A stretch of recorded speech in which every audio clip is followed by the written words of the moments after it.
Welcome back to Shota Aizawa Podfics. Today we're going to be reading I'm Tired. That's a very true statement, by the way, by Sentient Stove.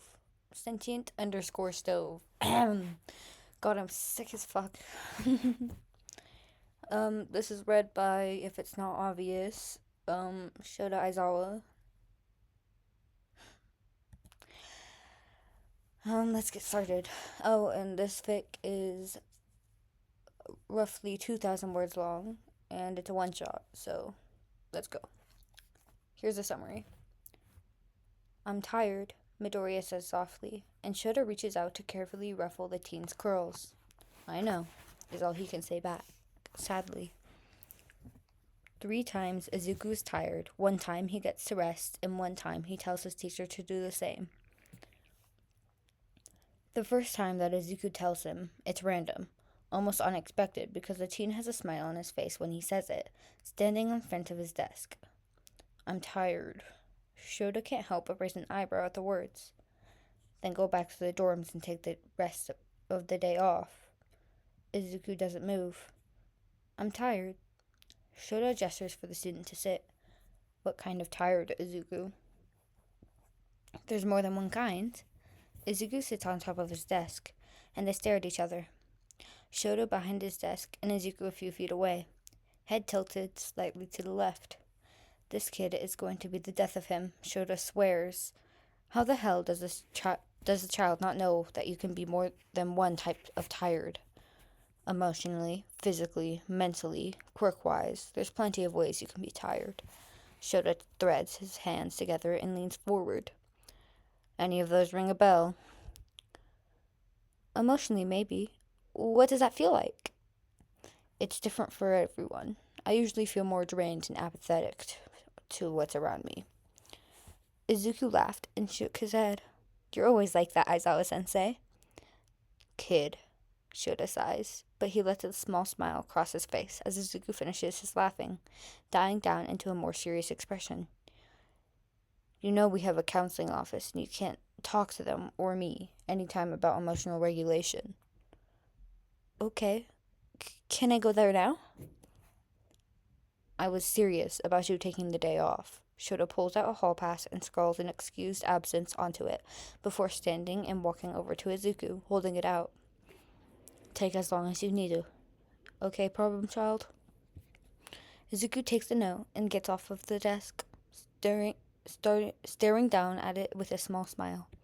Thank you, Aizawa-sensei. The next time, he finds Izuku sitting on a counter in the dorm's kitchen, holding a cup of something warm to his face. Midoriya, it's midnight. Izuku looks up at him with a wary smile. Hello, Aizawa-sensei. I made tea. Want some? Shota meanders over and leans against the counter as Izuku passes him a mug.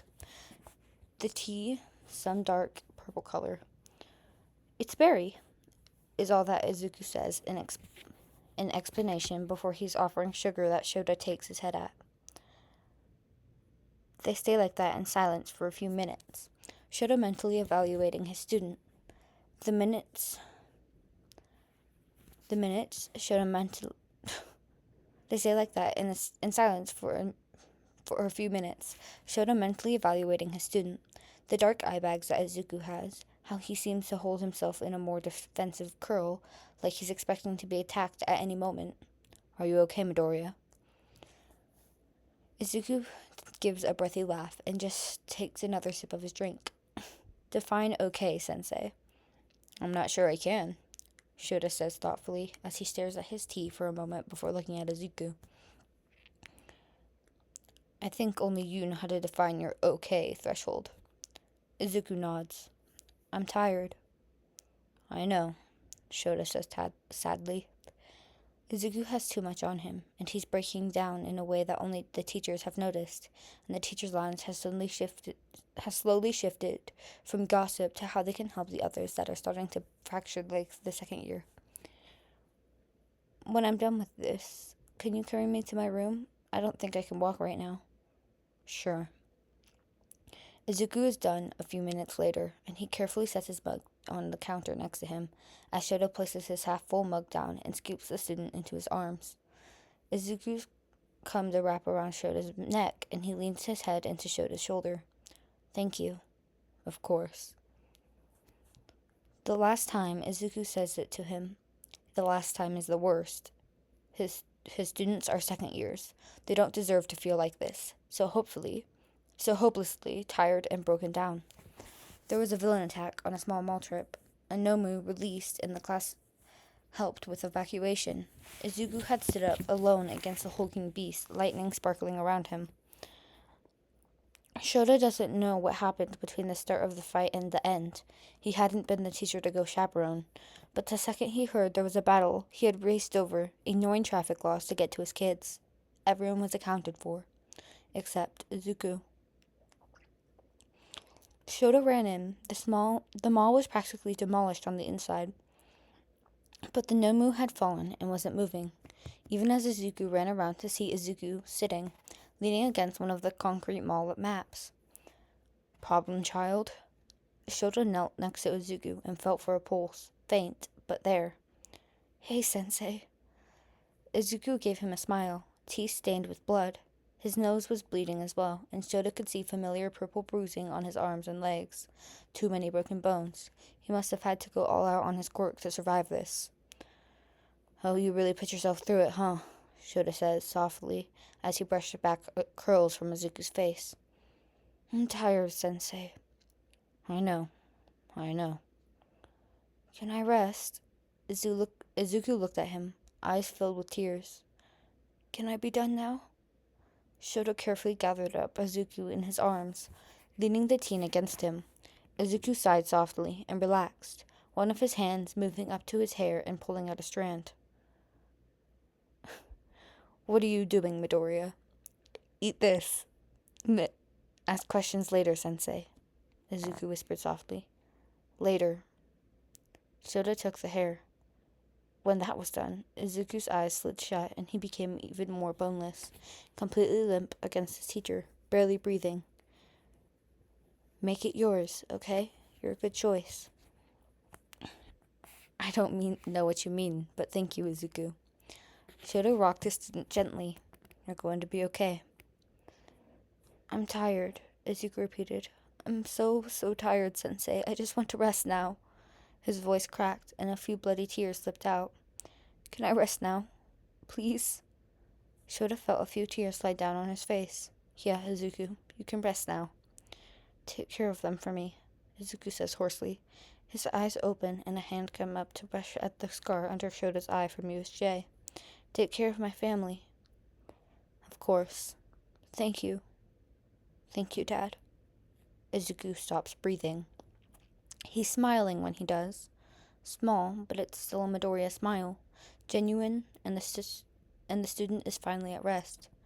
Shota doesn't move, even when the paramedics and other heroes arrive to see a teacher holding his student like they're the most precious thing in the world. Silent tears streaming down his face. Hizashi has to pull him away. His best friend doesn't say anything at the way that Shota's outfit is covered in Izuku's blood, or that the man is still crying when they go back to UA.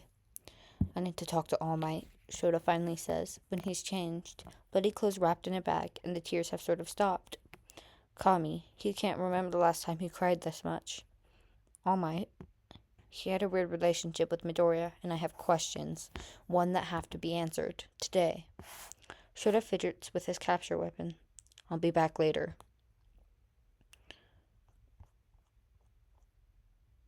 Izuku was quirkless. All Might tells him as much. He explains everything in a pitying tone that Shota wasn't supposed to know, as if One for All was more important than his student's life, his body, and training. Shota can't help but wonder if maybe he would have been able to help more if he had known from the start. But now he's shouldered with Izuku's quirk and no idea what he's going to do about it. A part of him wants One for All to die with him. Izuku was given too much to shoulder alone with this quirk, with this curse, and he doesn't want to eventually pass it to someone else who would have to join this war. Shota already watched one child die too early. Izuku had begged to rest. He can't force that onto someone else. He does tell Hizashi. Shota doesn't owe All Might shit, and the man's secret got his student killed. It's been a year. Shota wakes up to a familiar green-haired student sitting on the edge of his futon, legs crossed neatly and his hands in his lap. Midoriya?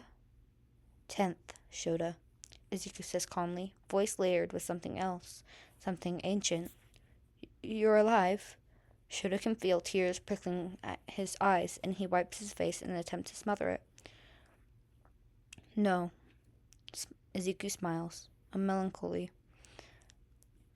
No longer. What are you, then? Izuku's eyes flash green in the dim room, and he holds out his hand, palm up. We are the generational quirk. One for all. All Might told me this might happen. You all coming out to talk? Shota places his hand onto Izuku's, and Izuku holds it carefully. Toshinari. 8th? All Might? Izuku muses. He was muzzled for a bit. Perhaps he would have finished had we tried more. You did your best, Izuku. He knows. He is resting now. Thank you, 10th. Izuku's smile shifts into something brighter, more familiar. You understand us. He does. Shota understands quirks, the way they work, solely because erasure has made him spend many a night staring at his ceiling, thinking of how his quirk works, how it affected others, and the way that it seems to be like nothing anyone has ever seen. Yes, no two quirks are alike, but there's never been someone with anything remotely close to what he has, so it has taken research, time to figure it all out. Naturally, he can feel the weight that one for all shifts and curls against his ribs, the gentle lapping of power at the edge of his mind. It's a bit feral, all things considered. Can I help you? Rest a little longer, 10th. Your battle is not yet. We will be there when it is time. Izuku lets go of Shota's hands and shuffles a bit so they can embrace their teacher. Shota hugs back carefully, and he can feel the other's arms around him, the previous users splitting off of Izuku to become more tangible and embrace him. We love you. The arms leave him until only Izuku remains. The youngest holder pulls back, hands still on Shota's shoulders, and they give him another smile. Izuku leans forward and presses a kiss on Shota's forehead before they're pulling back and standing. Aizawa-sensei.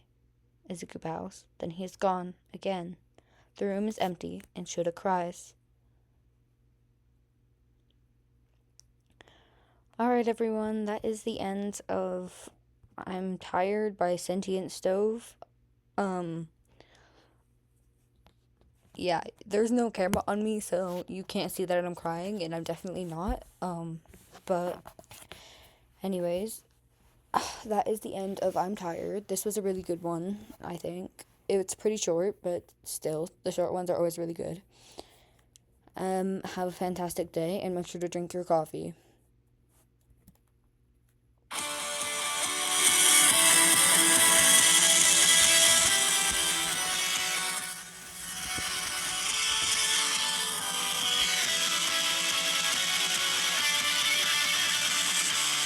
When I was a kid, I thought I'd save the world.